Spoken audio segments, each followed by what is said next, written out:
Le SIC podcast en mode Rocket, épisode numéro 19 déjà. Le Rocket a 5 petits points d'assurer sa place pour la danse printanière. On va parler avec Cédric Blondin. Puis coup de théâtre cette semaine, le rappel de Jacob Fowler chez les Canadiens de Montréal. Quand même, toute une performance du côté de Ottawa mercredi. Le reverra-t-on à Laval cette saison et même pour toujours? On va aussi en discuter. Et David Renbacker, là, vraiment, il a des allures de 5e choix au total. Je vous souhaite la bienvenue à En mode Rocket. Ça part. Le SIC Podcast, En mode Rocket.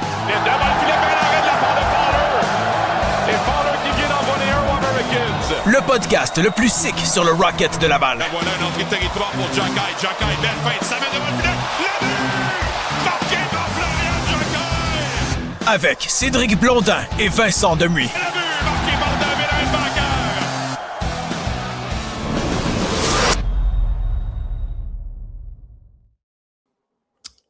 Bon jeudi, tout le monde, bien entendu, au moment d'enregistrer cet épisode numéro 19 de En mode Rocket. Puis des fois, Cédric, la vie est bien faite. On a bien fait d'attendre à jeudi avant d'enregistrer ça. Tu sais, si on avait enregistré lundi, mardi, tu sais, on aurait parlé de, Jacob Fowler. Tu te lances des fleurs déjà. Non, je dis juste que la vie est bien faite. Parce que là, on aurait discuté. Oui. Obtiendra-t-il les 2 départs à Utica, à Syracuse? Est-ce que Kakkonen va en obtenir un? Ben, c'est ça. Il va obtenir 0 départ en fin de semaine. Puis, avant toute chose, salutations. Hein? Salut Vincent. Ben, il va en avoir un d'après moi en fin de semaine, mais ça va être au Centre Bell. Ça va être au Centre Bell.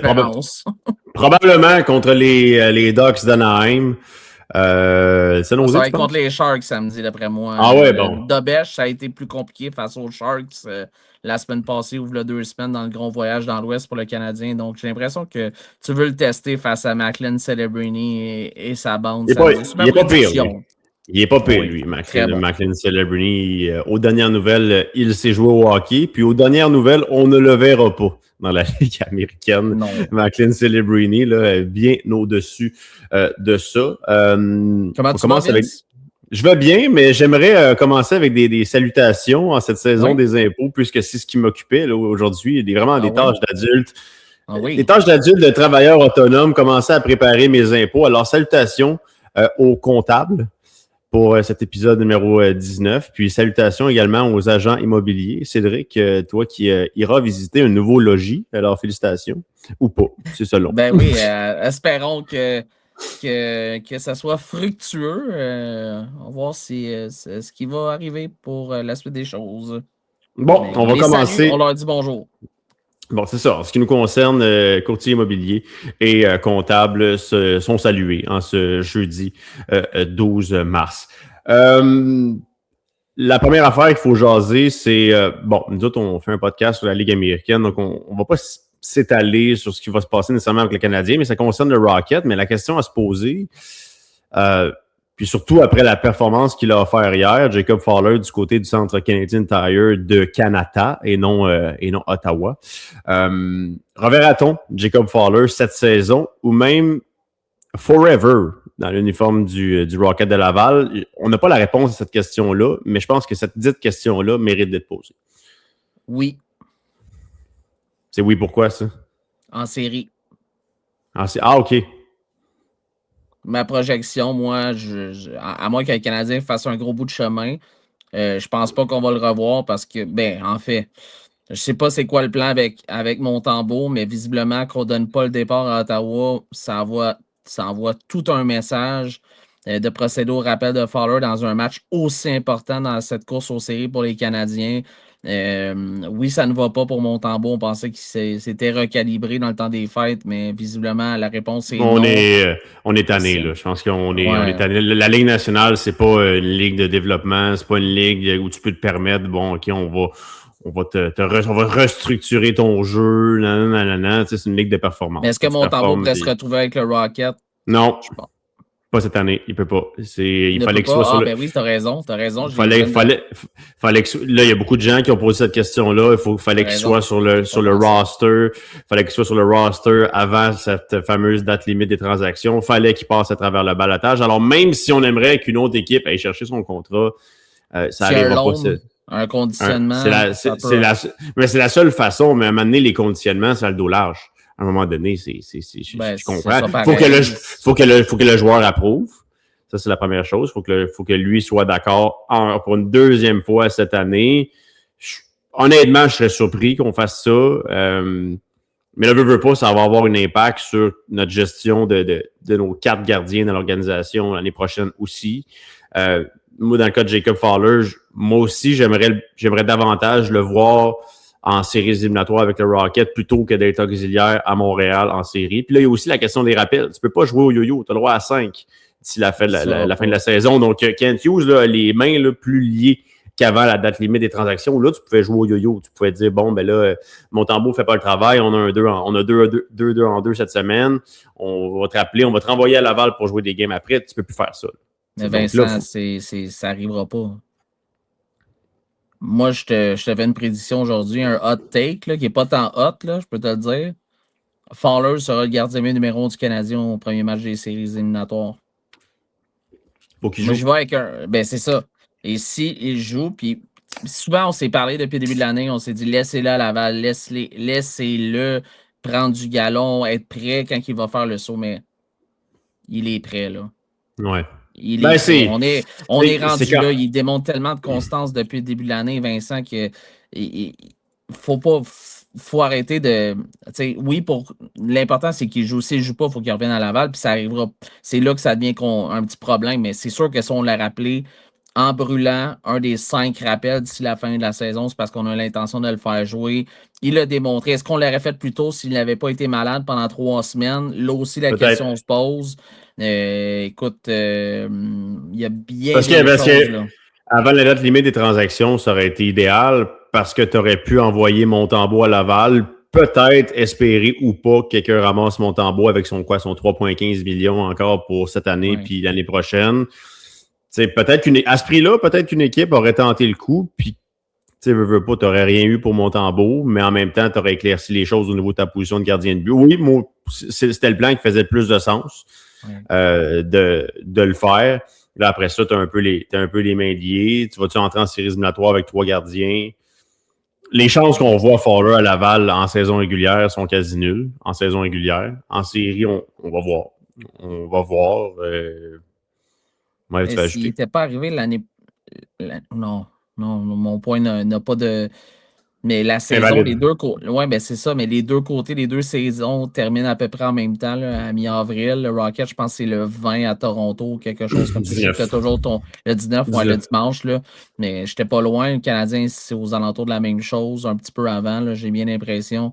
Donc, si le Canadien fait seulement un tour, mais là, j'ai l'impression qu'on va vouloir maximiser Capo Kakkonen dans les prochaines semaines, qui prennent son air d'aller là, pour la suite des choses, parce que on n'aurait pas rappelé Fowler juste pour un départ. Donc, si on a pris la décision, d'après moi, là, en plus, c'est Marco Marciano qui est rendu là avec le Canadien. Là, ça fait quand même quelques temps. Mais d'après moi, il y a beaucoup son mot à dire là-dessus aussi. Là. Il a travaillé avec lui depuis maintenant plus d'1 an. Là, son calcul avec la fin d'année l'an dernier. En tout cas, plus d'1 an, c'est relatif. C'est l'entraîneur le plus proche de lui, certainement, capable de mesurer si mentalement le kid est prêt. J'ai eu une discussion avec Tyler Thorpe, qui est son co-chambreur depuis le début de la saison. Et Tyler a dit, je vois pas pourquoi on s'affole avec ça. C'est sûr qu'il est prêt mentalement. C'est sûr que... Écoutez Tyler Thorpe, il n'y a pas de stress si tu le mets dans un premier match de séries éliminatoires dans le net. Mettons contre Buffalo, c'est hypothétique. Mettons une série contre Buffalo, première game, tu joues ça là-bas, il n'y a aucun stress d'avoir Fowler devant le filet, puis il va répondre devant ce challenge-là. Puis hier, dans un match crucial, moi, quel match de hockey hier? On parle pas de la Ligue nationale, mais 2 bonnes équipes, sincèrement, qui se sont affrontées, où il a été meilleur que Linus Ullmark. Ça s'est joué devant le net au final, là, cette game-là. Il a été meilleur que Linus Ullmark, qui, je vous le rappelle, a gagné un Vizina en 22-23. Ouais.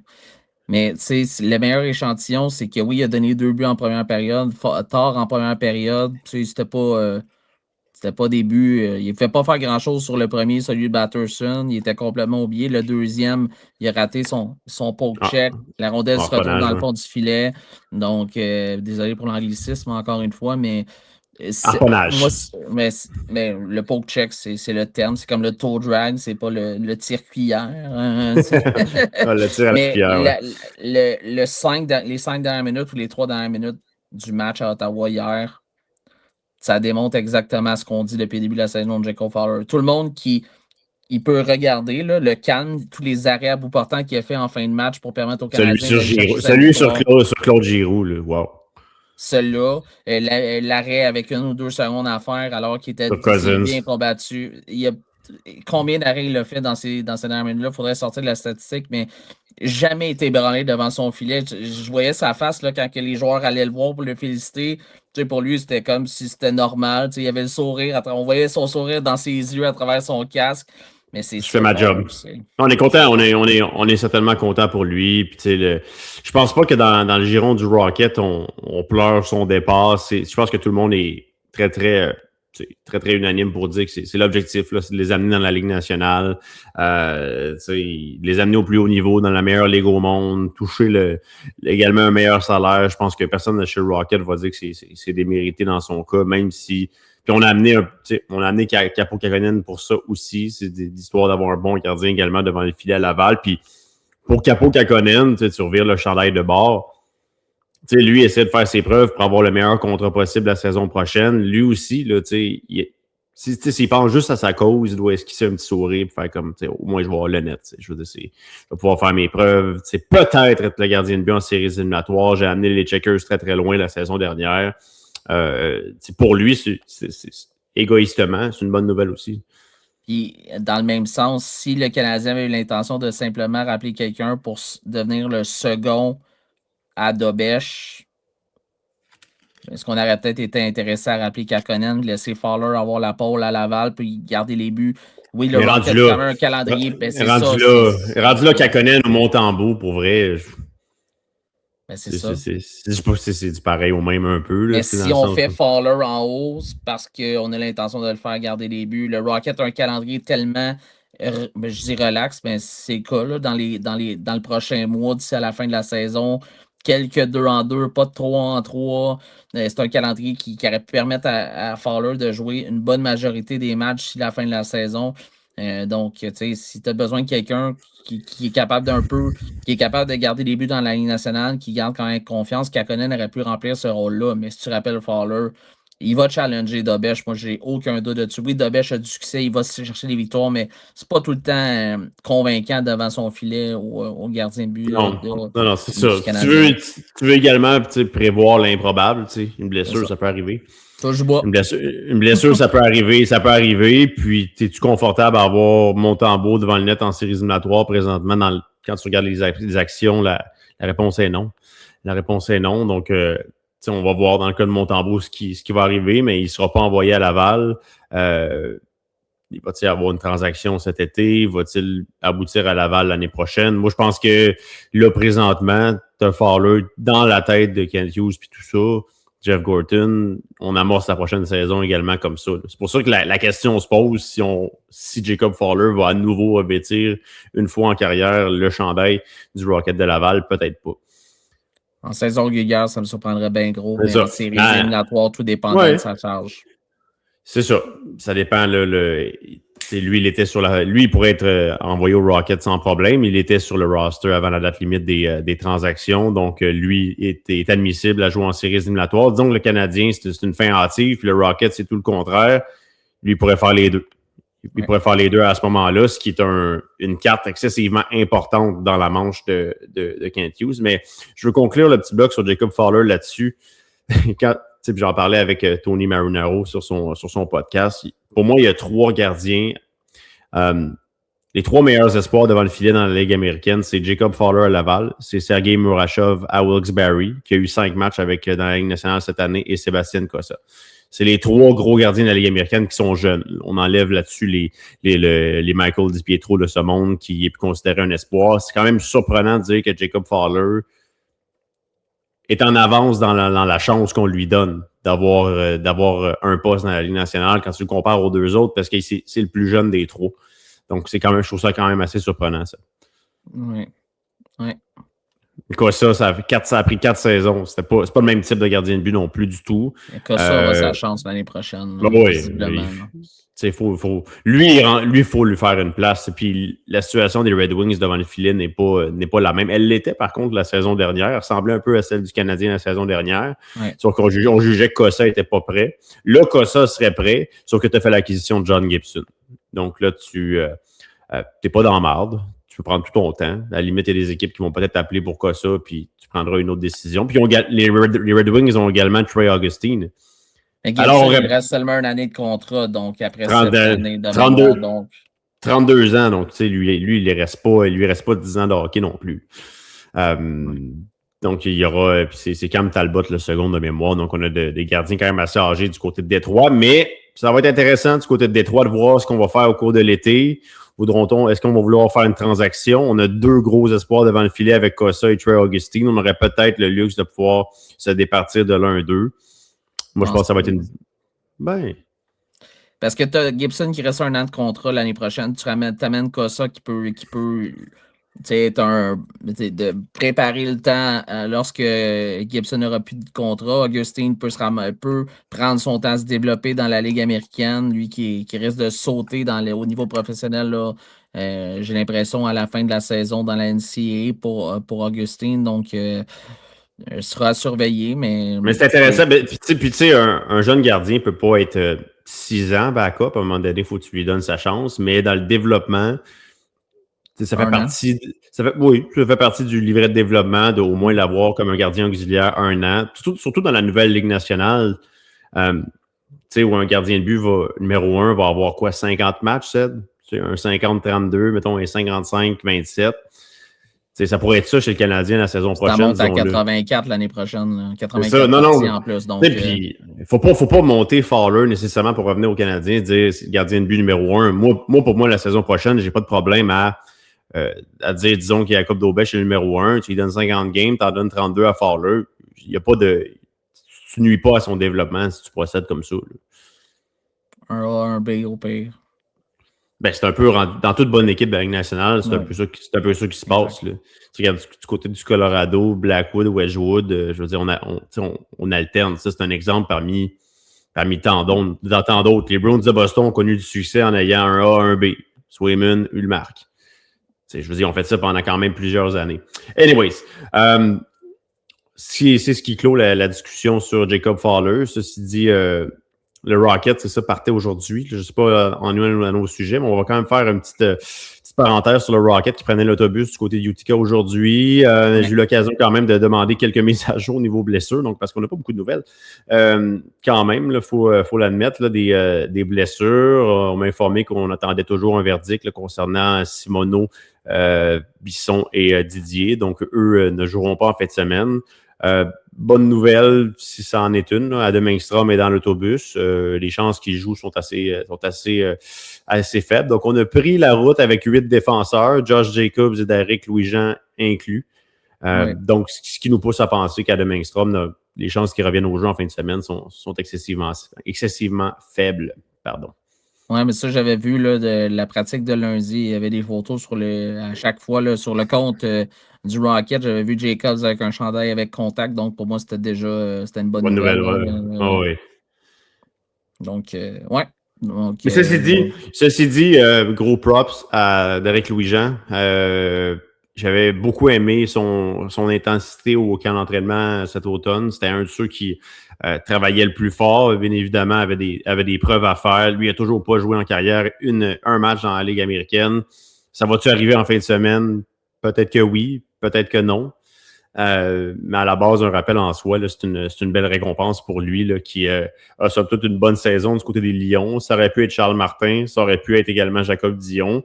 Mais c'est un Il avait profil été que très j'aime. bon au camp, là. Oui, mais c'est ça que je disais. Il avait été solide. Je pense qu'il avait fait tourner bien des têtes. Là. Je pense que. Je me souviens, il y avait des gars du Rocket qui aimaient pas ça l'affronter en coin de patinoire parce que. Ah non, c'est un gars qui est fort. C'est un gars qui est très, très fort physiquement. Il patine tout de même bien. Il a ses limites, là. Mais c'est un bon gars de profondeur à avoir. Puis là, le Rocket le rappelle. Le Rocket avait eu Jacob Dion en début d'année qui avait joué même avec le Rocket de mémoire. Avait joué des matchs au Manitoba. Puis là, ça va être, on ne sait pas. Il accompagne l'équipe. C'est une bouée de sauvetage d'avoir Louis-Jean, puis Adam Engstrom pourra continuer à patiner là, du côté de Utica et Syracuse. Bonne nouvelle. Avant de parler un peu de Renbacker. Bon, 5 matchs, quand même bien. Pour Dion, c'est quand même très, très bien. Avant de parler d'un peu de David Renbacker, nous, on en parle depuis le début de l'année, mais là, évidemment, que dans les médias le plus traditionnels, ça a commencé à faire jaser pas mal, puis avec raison. Pour la fin de semaine, le chiffre magique, là, c'est 5 pour le Rocket. Qui pourrait se qualifier en séries éliminatoires. J'ai fait mes calculs ce matin. Tu récoltes 2 victoires, t'as une place en séries éliminatoires. Parce que c'est Utica. Parce que t'affrontes Utica, c'est ça. Ouais, mais à la régulière, là, je faudrait que je refasse mes calculs si ça se fait en prolongation. Je pense pas qu'il se place en série si ça prendrait une victoire à la régulière contre les deux équipes, puis surtout contre Utica vendredi, puis tu as une place en série éliminatoire, assurée. Ben, c'est surtout, c'est ça. Puis après ça, Utica joue contre Springfield samedi. Donc, t'as un peu le son entre tes mains. On sait que le match de samedi face à Syracuse, là, c'est là où c'est un match de. Pas un match de 4 points, c'est un match de. Ouais, puis ça, c'est pour les séries. Mentalement, cette game-là est importante. Ouais. Absolument. Pour les séries éliminatoires, cette game-là est ultra importante face à Syracuse. Tu viens d'en perdre 2 de suite face à eux autres qui avaient dicté leur manière de jouer à la Place Belle dans une victoire de 2-0 la semaine dernière, mercredi dernier. Là, faut absolument que tu ailles chercher un résultat face au crunch de Syracuse, mais ça pourrait être réglé pour enlever cette petite pression-là si elle c'en est une pression d'ailleurs. On va voir. Si c'est une pression. Là. Ouais. Oh, oui. Je pense qu'avoir les calendriers qui s'en viennent pour certaines équipes, là, ça devrait se faire au maximum en milieu de semaine prochaine, là, peut-être avec une victoire face au Pingouins, mais on traversera le pont rendu à la rivière. Oui, ceci dit, là, Syracuse qui accuse 3 points de retard sur le Rocket, 2 matchs en main. Donc, le titre de la Division Nord là, est aucunement assuré pour le Rocket de Laval. C'est pourquoi le match de samedi est excessivement important. Mais dans le cas des Comets, c'est une équipe qui peut brouiller les cartes quand même d'ici la fin de la saison. Oh, ça, c'est sûr. Mais on remercie les Marlies pour leur victoire d'hier face au Crunch. Après, les Marlies qui jouaient au Manitoba le week-end dernier, ont joué dimanche de mémoire et là, ils sont allés. C'est une grosse victoire de 5-1 hier là, de mémoire là, face au Crunch. Donc, on les salue et on les remercie pour ce petit match en main qui est perdu par le Crunch. Les Marlies qui sont en train de payer pour les moves des Maple Leafs de vendeurs à la date limite. Ouais. Là, Michael Pezzetta a été rappelé plus tôt aujourd'hui. Ils n'ont pas Benoît-Olivier Groux. Jacob Quillen, qui a été le premier rappelé, c'est 3 gros attaquants. Ben, peut-être plus dans le cas de Groux et Quillen, il faut être honnête. Là, c'est deux attaquants extrêmement importants là, qui vont manquer aux Marlies, qui vont les revoir pour les séries éliminatoires s'ils sont en santé. C'est la bonne nouvelle, mais dans l'optique de vouloir terminer le plus haut possible, d'avoir l'avantage de la glace, le bon vent ne va pas de leur côté. Veut pas.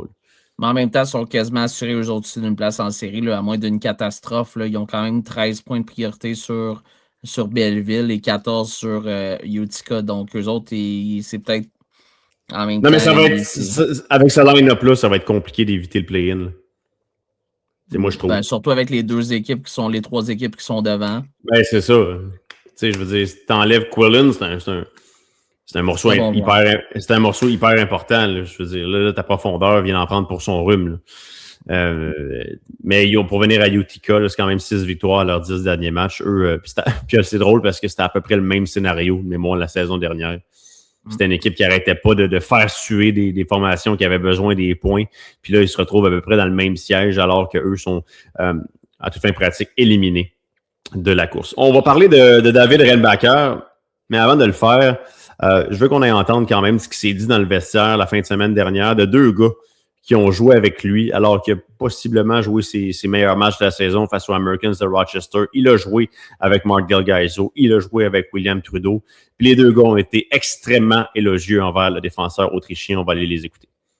Content pour lui. Comme les dernières semaines, je trouve qu'il se fait plus confiance. Comme il amène plus, il bouge plus ses pieds, il fait plus de jeux avec la rondelle. Puis, non, exactement. Je suis content pour lui. Puis de pouvoir jouer avec lui, moi, je sais pas quoi dire. C'est le fun, c'est facile. Yeah, it's been really fun. I mean, we've been playing together the last couple of weeks, and but with the 5D, it's been mixed up. But for the most part, we've been playing together, and yeah, it's really fun, and it's good to see him get some production lately. I feel like he was kind of overdue there for a little bit snake bitten. So just happy they're going in for him, and yeah, it's been awesome. It's been awesome. Ouais. Ça a été le fun. Ça a été le fun de le regarder aller aussi. Même si je jouais pas à sa gauche, ça a été le fun d'écrire et analyser ces games de hockey alors qu'on était à sa gauche. Là. On a vraiment vu des choses. Je pense que c'est prématuré de parler de rappel. Là. J'ai répondu à cette question-là sur quelques plateformes, mais on parle juste de 80 games. Non, on ne rappelle pas David Rennbacher. Je vois pas l'intérêt. Tu ne vois pas l'intérêt, mais est-ce que ça va arriver? Là est la question. Pourquoi? Pour aller jouer 11 minutes à Montréal? 12? 13? Moi, tu connais mon avis par rapport à ça, mais... Ben, t'es du même que moi. Arrête de prendre... Oui, mais là, il y a deux situations. Le Canadien est en pleine course aux séries. Défensivement, ça va so-so. Hier, ça n'a pas été si facile que ça pour la paire Carrier-Struble. Mais là, premièrement, il avant de parler sur la masse en ce moment pour le faire. En plus, ça fait partie des règlements. Mais la deuxième affaire, on peut-tu attendre qu'ils soient capables de jouer des games de même quand Engstrom va être dans le line-up?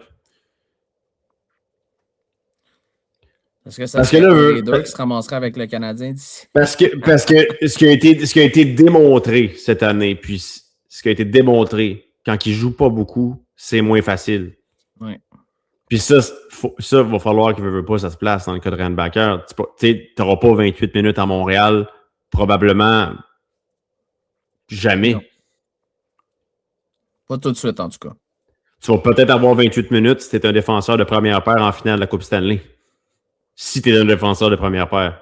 Ouais. Ce qui est pas. Je pense qu'on peut envisager de Rennbacher un défenseur top 4 sans problème. Est-ce que c'est première paire, c'est pas dans le béton? Ouais, chaque chose en son temps, il a le temps de se développer encore. Là, puis il démontre qu'avec plus de galons, plus de matchs, plus qu'il se développe, ce qui est évident, ce qui est normal, bien évidemment, mais moi, c'est son fameux repli qu'il a fait la semaine passée. C'était au dépend de qui. Délirant, oui. C'était délirant, mais je ne me souviens plus. Les games remontent quand même à 5-6 jours. Oui, mais le repli, je me rappelle ta réaction, tu avais quel repli, là, son enjambé là, qui est pour aller l'atteindre, là, genre, puis le séparer de la rondelle après. C'était tout simplement magnifique. Là, puis... Tout partait d'un désir assez hallucinant de vouloir faire la différence sur une séquence de jeu. Tout part de là, effectivement. C'est ça. Mais où est-ce que je m'en allais avec mes flûtes? Oui. Dans le cas d'un rappel de Rennbacher, pour moi... Ça va tes cheveux, Vincent? Ça va. Mais pour moi, si le Canadien, disons-le, la reconstruction n'est pas aussi glorieuse que prévu, puis on n'est pas dans le portrait des séries. Là, je te dirais, ouais, là, je veux voir Rennbacher dans la Ligue nationale tant qu'à ça. Si les points ne sont pas si importants, mais là, non. Là, non. C'est beaucoup de pression sur un jeune qui, mentalement, a eu ses épreuves. Là, je ne suis pas en train de dire qu'il est mentalement faible, mais là, je veux voir quelque chose un meilleur échantillon. Puis j'ai encore mes réticences. Quand Engstrom est dans le line-up, c'est comme... Vas-y, Adam, prends le spotlight, prends les minutes, c'est correct. Moi, je vais m'effacer, puis je vais me déroger un peu du style de jeu que je suis capable d'avoir.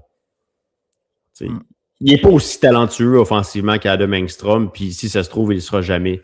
Mais on dirait qu'il c'est transporter la rondelle. C'est pas un grand fabricant de jeu, mais il transporte plus la rondelle quand Engstrom est dans la formation ou pas assez souvent. Il a besoin de sentir qu'il est le go-to guy, puis à quelque part, c'est correct.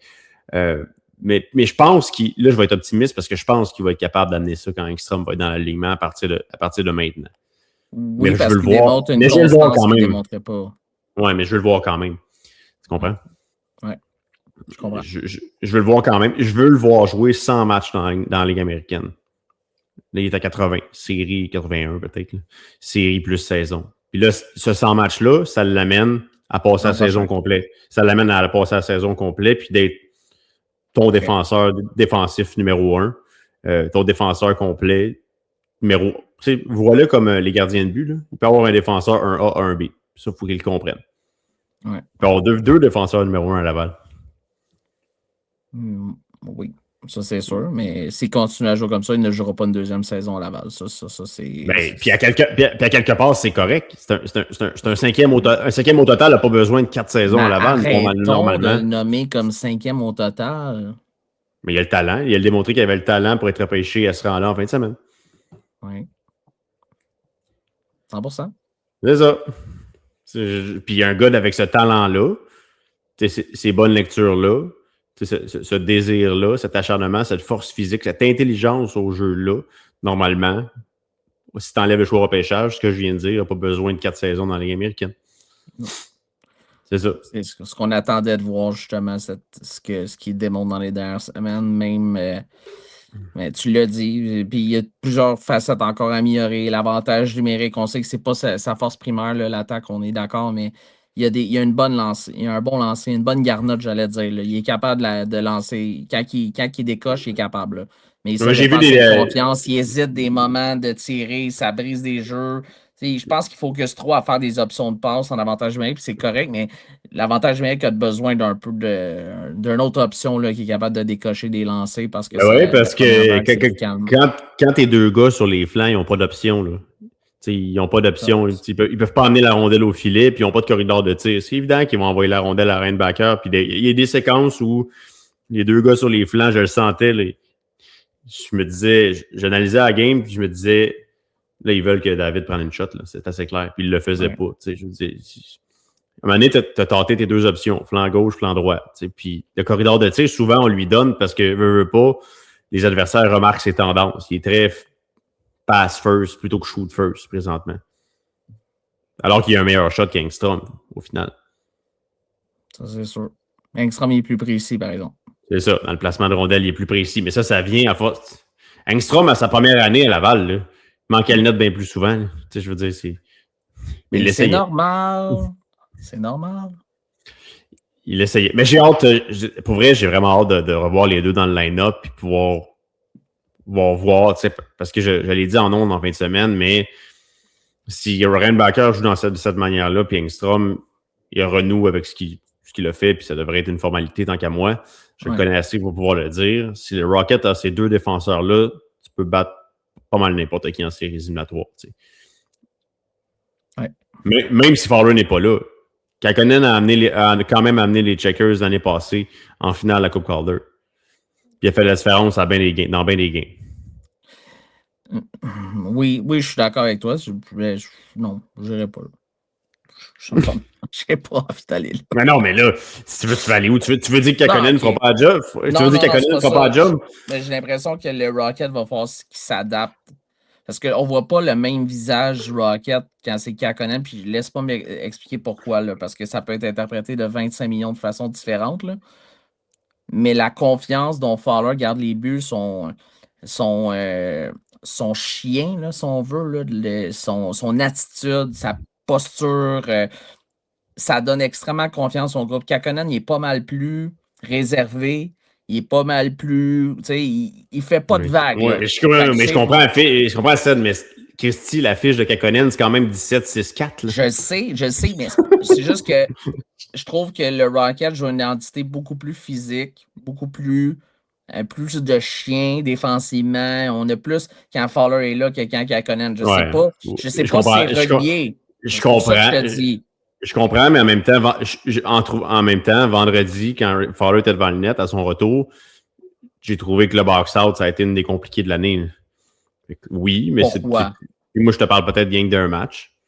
Tu sais, je veux C'est dire, mais ça a été compliqué. Hey, on l'a frappé à tout bas, de tous les côtés. Là, je veux dire, ça a été bien moins pire le lendemain. Là.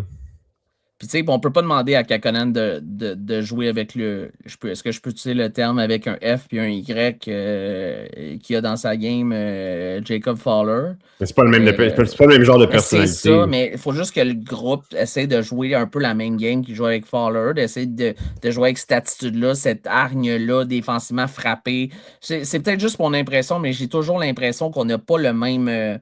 Je comprends. Je comprends, mais je comprends pas en même temps parce qu'ils sont toujours bien 17-6-4 quand Kakkonen est devant le net. Je parle pas de l'affiche. Juste Ben en là, série, tu vas vouloir avoir cette facette-là dans ta game en série. Puis là, tu dois, si c'est le cas, puis probablement qu'on va le savoir, là, du Rocket, on doit savoir le plan du Canadien, puis on va le passer message. OK, on y va avec Kakkonen, c'est comme ça qu'on suit, qu'on va jusqu'en série, puis on commence les séries avec Kakkonen. Mais parfait. Mais là, il faut jouer la main game puis s'adapter parce qu'on peut pas. Puis il y a une excellente fiche, tu l'as dit, Vincent. C'est pas au-delà de la fiche. C'est pas la fiche, c'est au-delà de la fiche. C'est ça que je voulais dire. Moi, ce que je te dis, c'est que le club, oui, je comprends, mais le club gagne toujours bien, tu sais. Quand Kakkonen est devant le filet. Tu veux-tu mettre une casquette, Ben? Non, la semaine passée, c'était la casquette. On va enchaîner sur. Bref, on va conclure ça en disant que j'ai vu Kakkonen pas voler le Rocket, mais être hyper solide en finale de l'Est l'année passée. Donc, moi, je suis. J'ai pas dit que Kakkonen n'était pas solide, là. C'est ça que je dis. C'est pas ce que je dis. Juste que j'aimerais ça voir le groupe jouer de la même façon devant Kakkonen que devant Fowler. J'enlève absolument rien à Fowler. C'est un vétéran, c'est pas pour rien que le Canadien l'a signé. Là. Moi, je pense que c'est un concours de circonstances plus que d'autres choses. Rochester, 9 défaites de suite. C'est à Rochester. Oh non. Oh, OK. Non, mais vous êtes deux à avoir réagi, là. Le Rocket, non, mais le Rocket est à côté, puis elle a fait la même face que toi, là. Fait que... Je sais pas comment elle a fait pour t'endurer à l'année longue. C'est épouvantable. C'est pas tous les héros qui portent des capes. Ta blonde n'en porte pas, puis c'est une héroïne. Juste de t'endurer. Mais encore une fois, le pire, c'est dans cette fin de semaine face à Rochester, tu as fini ça à 5 défenseurs à toutes les fois. Puis on peut dire, petit mot sur ce trio-là, pour moi, pour vrai, ça a marché. Pas ma grande surprise, mais une petite surprise. J'ai regardé le dernier match de samedi, victoire de 4-3 en tir de barrage. 7 chances de marquer pour Blais, Dauphin, Belzile. À force égale. Quand même. Intéressant. Tu sais, contre Rochester en possession de rondelles, ces trois-là étaient très, très solides. Puis, t'as quand même été plus rapide qu'une équipe comme Rochester pour qui rien ne va. D'ailleurs, on fait une transaction, eux autres, en envoyant Nikita Novikov du côté des Kings de Los Angeles. Club école. Prêt, hein? C'est ça, j'ai vu un ouais, prêt. C'est pas une transaction, c'est vraiment... Mais ça, c'est intéressant, cette transaction-là, parce que beaucoup de gens me posaient des questions sur, comment ça fonctionne, les transactions de la Ligue américaine, tout ça. Ça, c'est un très, très bon exemple pour expliquer un peu mieux le fonctionnement de tout ça, parce que Novikov s'en va du côté du rank de l'Ontario. Rochester a été chercher Caleb Lawrence, ça se peut-tu, en retour, mais les droits de Novikov, par exemple, appartiennent toujours au Sabre. Donc, c'est un prêt pour... Il ne fitait plus à Rochester, il va avoir plus de temps de jeu du côté de l'Ontario, mais quand même, les Sabres détiennent toujours les droits de Novikov, pour moi, c'est une surprise de plus le voir dans la formation, on traverse des moments très, très difficiles, parce que tu regardes en début d'année, puis la saison passée, c'était un défenseur top 4 pour eux autres. Ouais, ben moi aussi, là, on a parlé la semaine passée, on trouvait ça bizarre qu'il ne soit pas dans la formation. J'essaie de voir, là, confirmer. C'est juste un long, je vois pas de... Ah ouais, c'est ça. Là, c'est une transaction. Caleb Lawrence, t'as raison. T'es Caleb Lawrence en retour. C'est une transaction de la Ligue américaine, mais les équipes de la Ligue nationale conservent quand même les droits.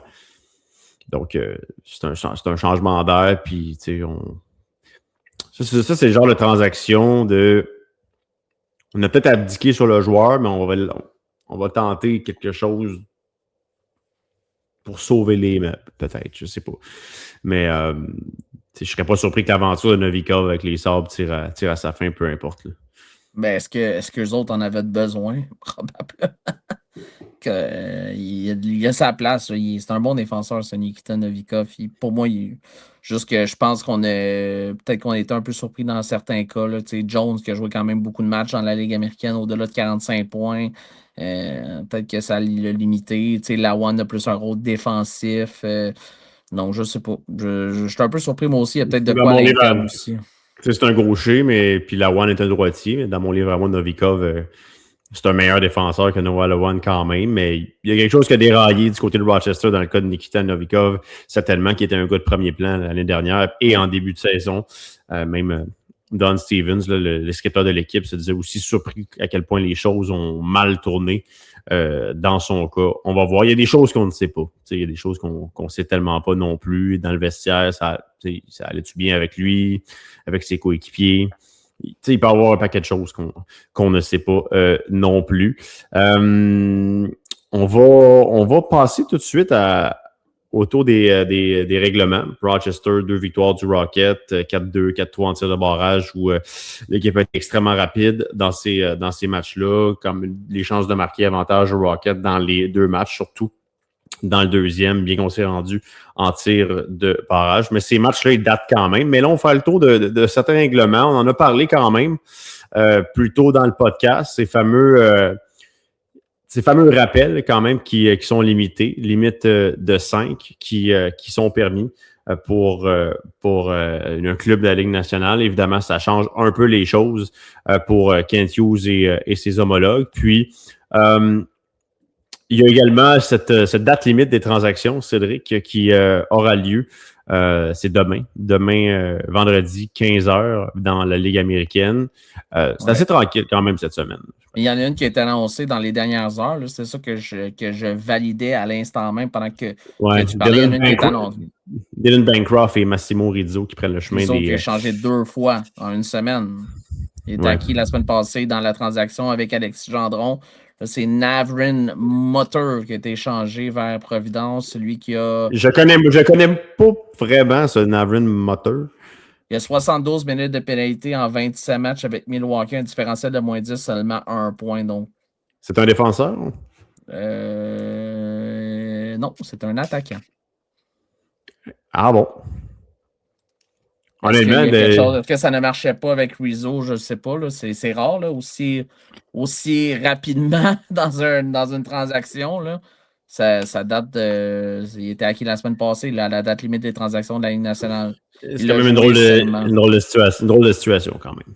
1 point cette année avec Providence. Mais Rizzo a joué dans la Ligue East Coast cette année. Donc.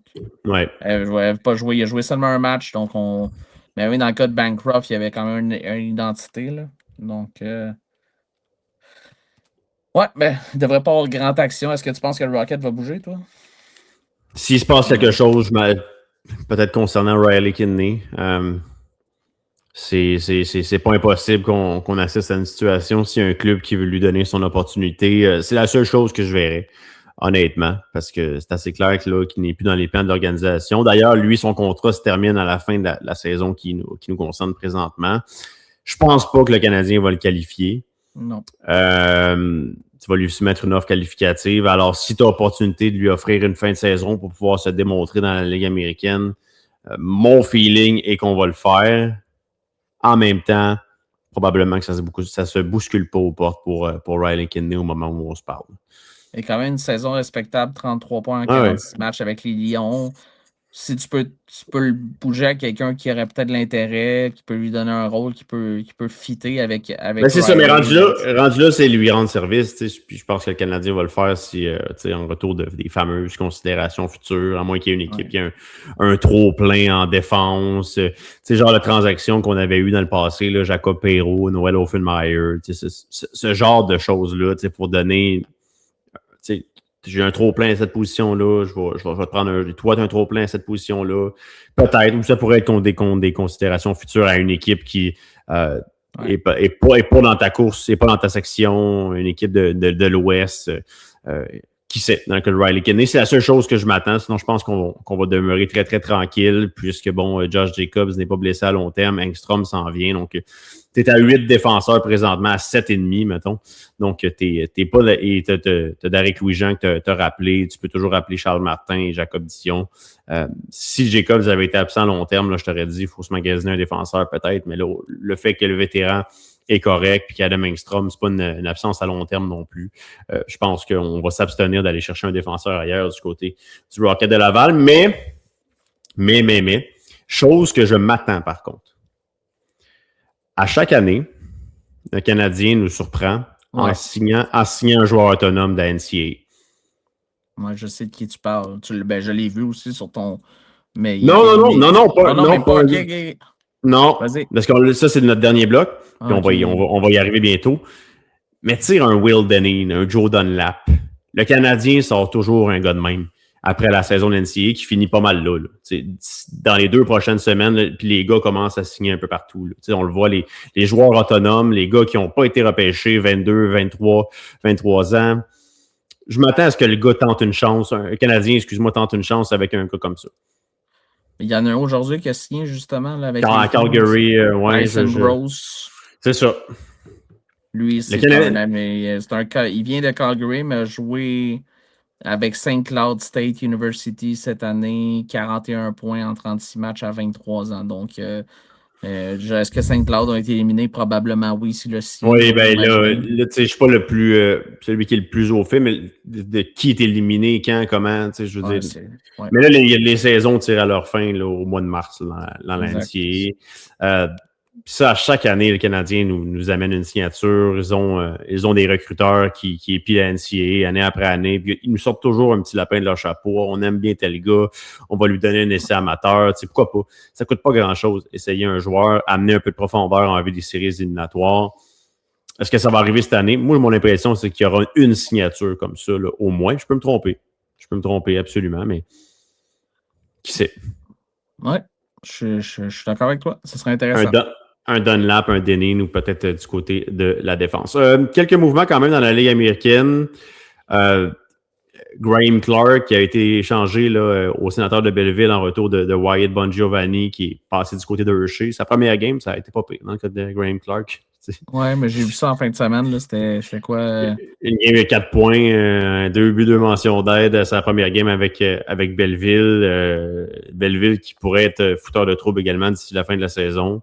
Qui sait, mais quelle façon là, de se faire remarquer quand même du côté de Belleville. C'est un gars capable de marquer des buts, qui est capable d'être le fort le long des rampes, a complètement perdu un peu son identité de jeu, pas de place pour lui à Hershey. Puis Wyatt Bongiovanni, c'était quand même un morceau important des sénateurs de Belleville. Donc, on voit quelque chose en Graham Clark. Pour l'instant, ça fonctionne. Qui voudra se magasiner également un contrat en vue de la saison prochaine. S'il y a un fit à Belleville, pour lui, tant mieux. Oui, ben c'est tant mieux, là. Tu l'as bien dit. Puis moi, je l'ai toujours aimé lorsqu'il jouait justement. Là, cette année, c'était un petit peu compliqué pour Clark, mais ça va être intéressant de suivre ça. C'est fun. Il fait un passage du côté du Wild de l'Iowa. Ça a été compliqué là aussi. Depuis qu'il a quitté l'organisation des Devils du New Jersey, là, ne s'est pas beaucoup trouvé. Mais la transaction qui ne veut pas faire réagir les fans du Rocket cette semaine, puis avec raison, c'est... Ça, c'est une transaction de gars qui ont seulement des contrats de la Ligue américaine. Matthew Pekka, qui passe de Springfield à Syracuse. Et en retour de Wyatt Newpower, le défenseur droitier de 28 ans, qui lui prend la direction de Springfield. Évidemment qu'avec le Justin Fall qui quitte les Blues de Saint-Louis, les dominos tombent. Puis Springfield avait besoin d'un défenseur. Puis du côté du crunch de Syracuse, pas mal sûr que Joël Bouchard, là, un petit appel à Julien Brisebois puis dire Julien, tu sais, si t'es capable de me trouver un attaquant qui peut m'aider, pense à moi. Il a pensé à lui. Offensivement, il y avait des opportunités là, avec. Il manquait de profondeur à Syracuse, je trouve, un petit peu. Là. Puis Newpower, il a quand même donné de fiers services au Crunch. Il a marqué un gros but dans le match de mercredi. Le but de la victoire face au Rocket, justement, là, suite à la chute d'Alex Belzile. Mais dans le cas de Newpower, je suis certain qu'il ne nuira pas aux Thunderbirds de Springfield, là, qu'on aura la chance de voir prochainement, bien évidemment. Non, mais là, du côté de Syracuse, t'as Geeky, tu vas avoir Abruzzese qui était blessé, t'as Jacob Pelletier, t'ajoutes Matthew Pekka. Ça commence à être intéressant pour offrir une run de playoff à des jeunes comme Geeky, Gauthier aussi. Là, tu vas avoir probablement Charles-Édouard Dastou, parce que c'est le retour de Dastou aussi là, qui permet un peu là, de se départir de Wyatt Newpower, parce que quand même bien, le Lightning va aller en série du côté de la LNH, mais tu n'auras pas de place pour tout le monde. Donc, c'est ce qui permettra ultimement d'avoir Dastou à Syracuse pour jouer le Bouchard. Puis d'ailleurs, eux autres, toute l'année, on jouait pas mal à 5 attaquants sur le power play. Puis là, ça va être la place à Dastou, je veux pas, à mon impression. Ce serait intéressant de surveiller comment Joël va gérer ça lorsque tout le monde va revenir du côté de Syracuse et pour la fin de la saison des séries. J'ai pas noté tout le monde, là, mais Mitchell Chaffee également, c'est un gars de premier plan du côté de Syracuse. Puis je pense que ça va amener un deuxième trio qui va être à suivre. Du moins, Syracuse, beaucoup plus de profondeur. Pekka, un petit attaquant rapide, quand même fiable, énormément d'expérience. C'est évident que ça va beaucoup les aider. Joël Bouchard, là, qui doit être très content de pouvoir compter sur lui. L'as-tu à Laval, lui? J'ai pensé à ça. Joël Bouchard, l'as-tu coaché à Laval? Monsieur Pekka? Je pense que oui. Attends, je vais aller voir. Je suis en train d'aller voir ça à l'instant. Ça serait... ça serait pas surprenant qu'il ait eu à Laval et qu'il y ait un petit peu de lobbying dans la faveur. Ça fait du sens. Il a joué à Laval avec... oui, sous Joël Bouchard. Oui, c'est fait. 2019-2020. Voilà. Donc, Joël Bouchard, c'est un attaquant qu'il connaît. Probablement qu'il a un petit mot en sa faveur. Je veux qu'on termine sur une chose parce que là, j'ai plusieurs questions. Ça commence à circuler. Bon, quels espoirs pourraient venir avec le Rocket de Laval? Le nom du défenseur, le frère de Casey Middlestad, Luke Middlestad, commence à circuler pas mal. Parce que là, le Canadien doit rendre 2 décisions assez rapidement au sujet de 2 défenseurs. Sans quoi, là, le Canadien n'aura plus les droits de Luke Middlestad et d'Owen Protz.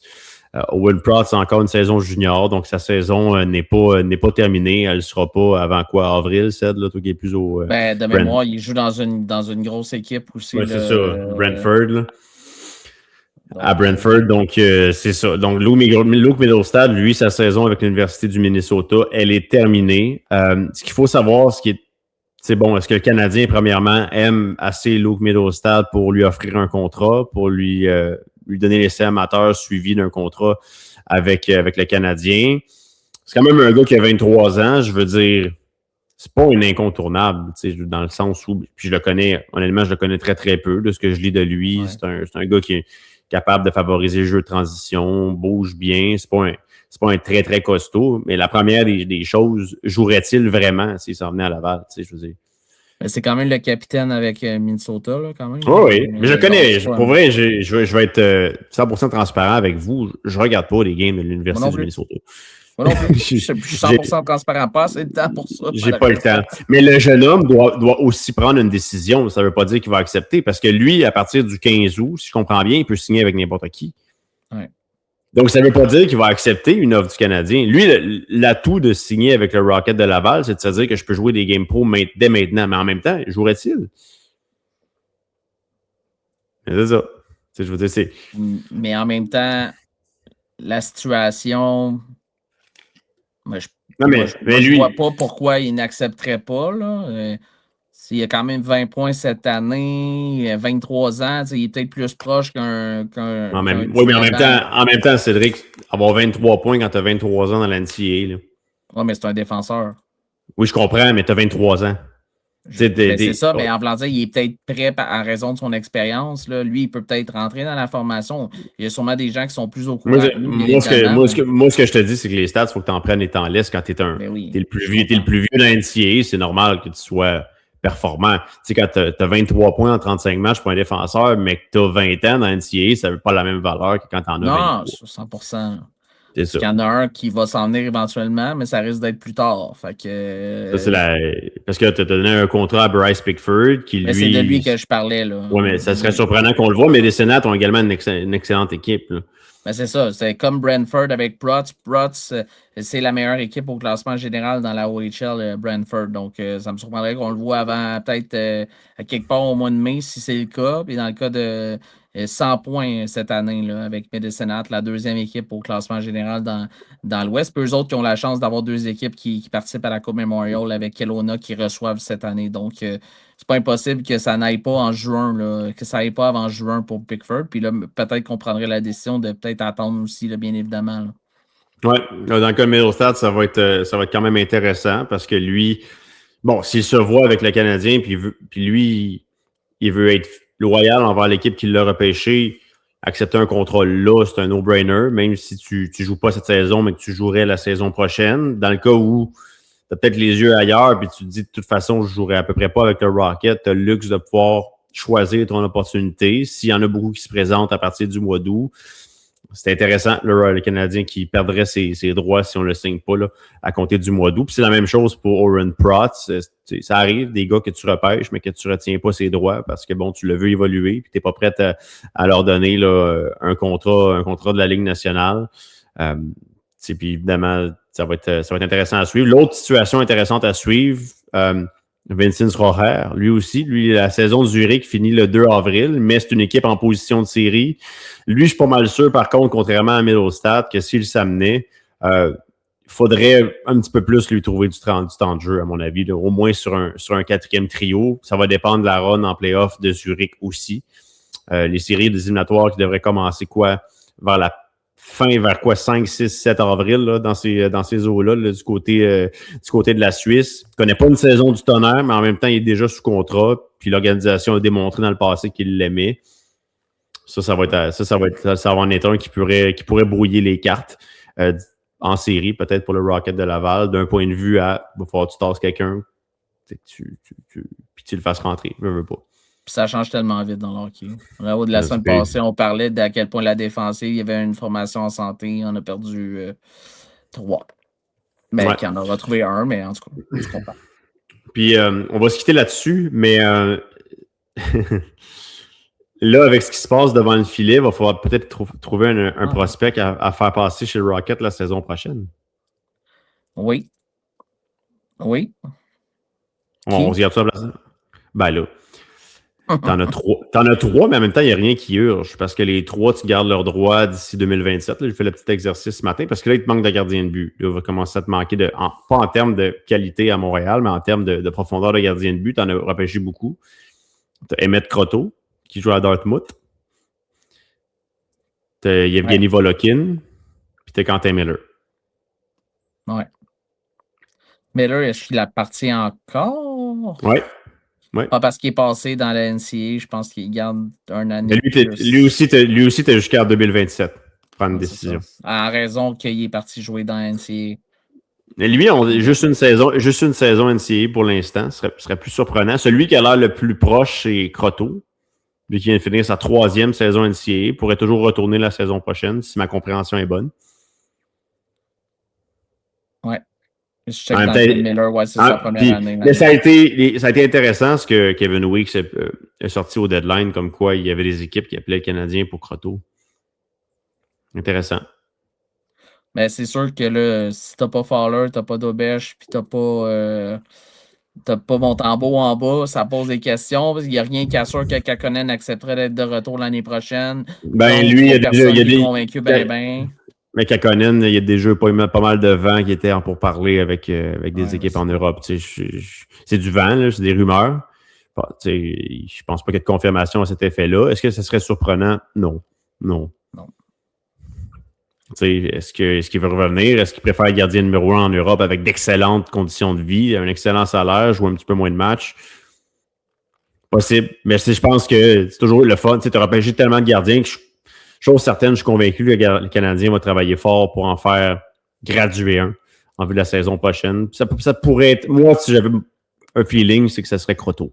On va vouloir amener Croteau comme peut-être auxiliaire avec un gardien de but d'expérience. Là, est-ce que ce gardien de but d'expérience-là serait Montembeault? Idéalement, j'imagine que non. Là, après ça, il va falloir que tu procèdes à une signature. Oui, ben c'est ça. Parce que Montembeault, on va voir qu'est-ce qui va se passer aussi, bien évidemment, dans son cas. Moi, j'ai peut-être une dernière. Je peux-tu permettre une petite dernière question qui est en lien avec les gardiens? Non, question non, affirmation oui. Peut-être ça va te faire réagir. Il nous reste 30 secondes. OK. Est-ce que Vas-y. le Rocket ou le Canadien pourrait être tenté d'aller chercher un gardien pour épauler Kaapo Kähkönen d'ici la fin de l'année, d'ici demain? Et qui Question. sera devant le filet vendredi? Est-ce que ce sera Hunter Jones face à Utica ou ce sera Kaapo Kähkönen face à Utica dans un 2-en-2? Intéressante question. Je pense pas qu'il y en a une tonne de disponibles. Puis je pense que rendu là, on va se rabattre sur Hunter Jones. Voilà. Bon, t'as répondu. T'as juste au milieu de tout ça. Merci, Vincent. C'est ce qui met fin à cet épisode en mode Rocket numéro 19. Je te remercie, Seth, de ta participation fluide et c'est ça, active. Et merci à toi. Je te souhaite une bonne fin de semaine, beaucoup de hockey et on se retrouve mercredi prochain, nous autres. Hein? Yes, sir. Bon Rocket en fin de semaine. En terminant, un gros merci à Shane Gaumont qui était là, aide à la production et à la mise en onde. Puis à tout le monde, on se revoit, on s'écoute, puis on s'entend la semaine prochaine. Salut. Salut tout le monde. Et c'est fini pour aujourd'hui. On espère que vous ne vous ennuierez pas trop de nous d'ici la prochaine fois.